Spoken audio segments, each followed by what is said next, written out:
Where are the resignations? Where are the people resigning in disgrace? Where are they? Yeah, it's a great question. And I think the key word here is accountability, in that there has been none.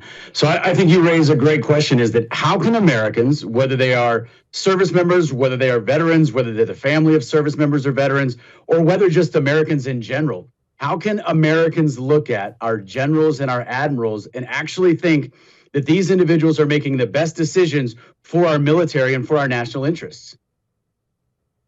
Apparently, I don't know what happens once you get a star put on your shoulders anymore. Kate, you know what I remember? I talked about this at the beginning of the show. As a very young, very average Marine, accountability was everything for us. If you didn't have enough socks in your pack, you were held accountable for it. If one of your guys didn't have his toothbrush in order, you were held accountable for it. That's what it's like for the men and women on the ground. But apparently, once you get promoted above 06, that just goes away now.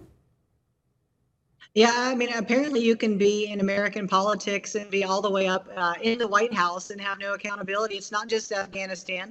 Look at the border. Look at homelessness. Look what has happened to veterans on account of all these migrants. Look at the assassination. No one wants to take any accountability, period. And it's an epidemic that we have in our leadership here in our country.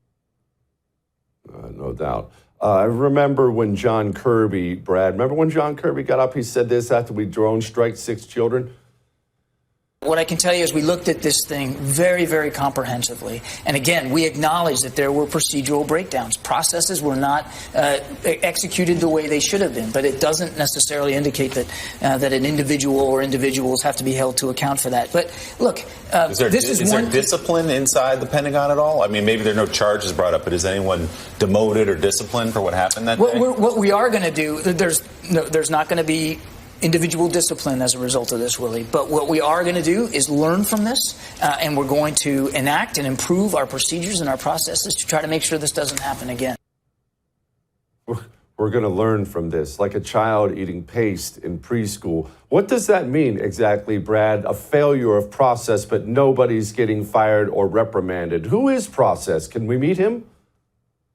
So here's what that means. That is a euphemism for we are going to do nothing, but we are going to tell you that we are going to do something to improve our processes. I mean, this is just extremely wishy-washy language. As he said, there will be no personal discipline. And here's the thing. Accountability can look a lot of different ways depending on the offense that has been committed. So, of course, there can be charges that are filed. But there are other ways in which discipline can be achieved that don't necessarily result in criminal charges.